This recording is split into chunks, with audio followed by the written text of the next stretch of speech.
Hello दोस्तों, invest today for tomorrow YouTube channel पे मैं रजत माथुर आपका हार्दिक स्वागत करता हूं। दोस्तों, आज का टॉपिक है क्या हमें बड़े इन्वेस्टर का पोर्टफोलियो कॉपी करना चाहिए। मतलब जो शेयर उस बड़े इन्वेस्टर ने खरीदे या बेचे हैं, क्या मैं भी वही शेयर खरीद लूं या फिर बेच दूं।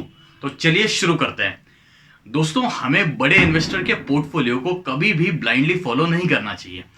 इसके कुछ रीजन है, मैं आपके साथ में शेयर करना चाहूंगा।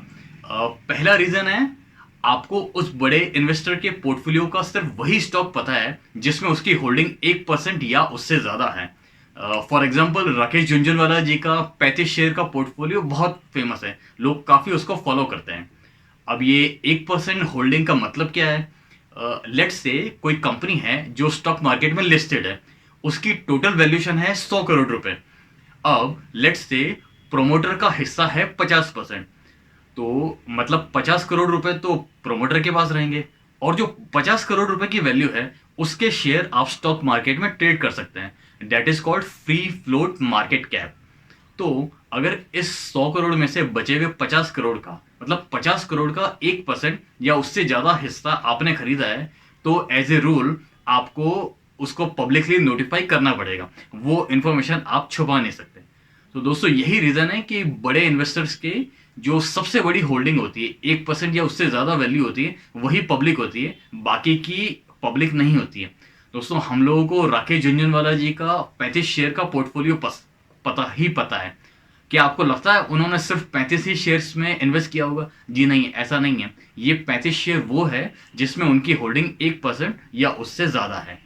अब हम दूसरा रीजन देखते हैं जो इसी का कंटिन्यूएशन है, दैट इज डाइवर्सिफिकेशन। डाइवर्सिफिकेशन का मतलब है हमारे इन्वेस्टमेंट के टर्म में अपने इन्वेस्टमेंट को अलग अलग जगह पे बांटना, मतलब सारा पैसा एक ही जगह नहीं रखना। दोस्तों, आप मुझे बताइए, क्या हम अपनी सारी सेविंग्स या फिर सारी एफडीज एक ही बैंक में रखते हैं? जी नहीं, हम ऐसा नहीं करते ना। हम अलग अलग बैंकों की सर्विसेज का इस्तेमाल करते हैं, सो दैट कभी किसी के एटीएम में प्रॉब्लम आ गई या कोई ऑनलाइन ट्रांजेक्शन अटक गया या कोई और प्रॉब्लम हो गई, तो हम दूसरे बैंक की सर्विसेज का इस्तेमाल कर सकें। दोस्तों, यही प्रोसेस हम अपने इन्वेस्टमेंट में भी अपनाते हैं। हम लोग अलग अलग स्टॉक्स में इन्वेस्ट करते हैं, सो दैट अगर किसी स्टॉक में लॉस हो रहा है या फिर कोई स्टॉक है जो कम परफॉर्म कर रहा है, तो जो बाकी के स्टॉक है जो अच्छा परफॉर्म कर रहे हैं, अच्छा रिटर्न दे रहे हैं, हम लोग उससे रिकवर कर सकें। तो ये फायदा होता है डाइवर्सिफिकेशन का। अब हम पहले और दूसरे पॉइंट की मदद से समझने की कोशिश करेंगे कि हमें बड़े इन्वेस्टर के पोर्टफोलियो को आंख बंद करके फॉलो क्यों नहीं करना चाहिए। तो दोस्तों, जैसा कि आपको पता है कि 1% या उससे ज्यादा की होल्डिंग है, तो इंफॉर्मेशन पब्लिक करनी पड़ेगी। तो इसीलिए आपको राकेश झुनझुनवाला जी का 35 शेयर का पोर्टफोलियो तो पता चल गया। आपको पता चल गया कि ये शेयर्स है, इतने होल्डिंग है, इतने परसेंटेज है, इतनी वैल्यू है। लेकिन दोस्तों, हमारे केस में क्या होता है? राकेश झुंझुनवाला जी ने तो अपना पोर्टफोलियो डाइवर्सिफाई किया था 35 या उससे ज्यादा शेयर में, लेकिन हमारे पास तो कैपिटल कम होती है। हम लोग उसमें से 5 या 10 स्टॉक्स सेलेक्ट करते हैं और उसी में इन्वेस्ट करते हैं।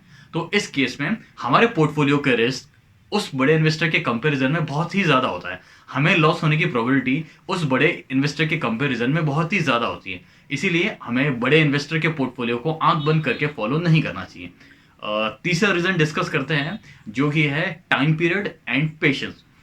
दोस्तों, आपको उस बड़े इन्वेस्टर के स्टॉक्स का नाम तो पता है, उसकी होल्डिंग का परसेंटेज पता है, उसने कितने पैसे लगाए ये भी पता है, लेकिन आपको उसका टाइम पीरियड नहीं पता है।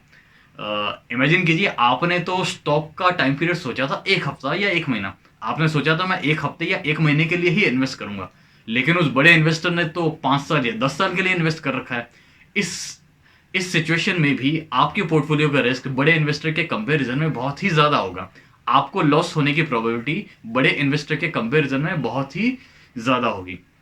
अब चौथा रीजन डिस्कस करते हैं, वो है कन्विक्शन एंड रिस्क एपेटाइट। दोस्तों, ये बड़े बड़े इन्वेस्टर बहुत सारी ऐसी छोटी छोटी कंपनीज में इन्वेस्ट करते हैं जिनके ऊपर हमारा यकीन करना या हमारा भरोसा करना बहुत ही ज़्यादा मुश्किल है। बड़े इन्वेस्टर के पास पैसे भी बहुत है, समझ बहुत है, इंटेलिजेंस है, एक्सपीरियंस है, और उसकी रिस्क लेने की क्षमता भी हमसे बहुत ज़्यादा है। बड़ा इन्वेस्टर ये जानता है कि मेरी 10 में से 7 या 8 कंपनीज में लॉस होगा, या फिर ये कम परफॉर्म करेगी।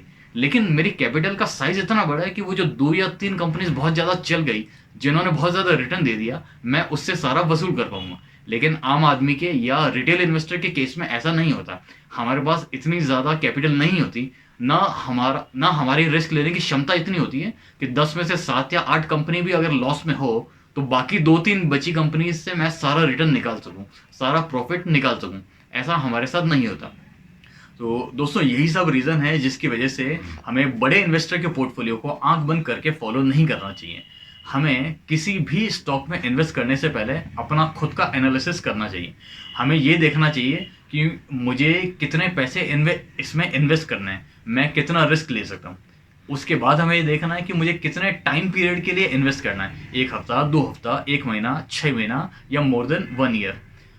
उसके अलावा हमें देखना है कि इस टाइम पीरियड के हिसाब से इस स्टॉक का प्राइस महंगा है, सस्ता है या फिर ये फेयरली प्राइस है। तो दोस्तों ये सारा एनालिसिस करके ही हमने अपने अकॉर्डिंग ही किसी भी स्टॉक में इन्वेस्ट करना चाहिए। किसी भी बड़े पोर्टफोलियो इन्वेस्टर को आंख बंद करके फॉलो नहीं करना चाहिए। फिलहाल इस वीडियो में इतना ही। दोस्तों कैसा लगा वीडियो कमेंट करके मुझे बताइए। Please like, share and subscribe to this channel. Thank you.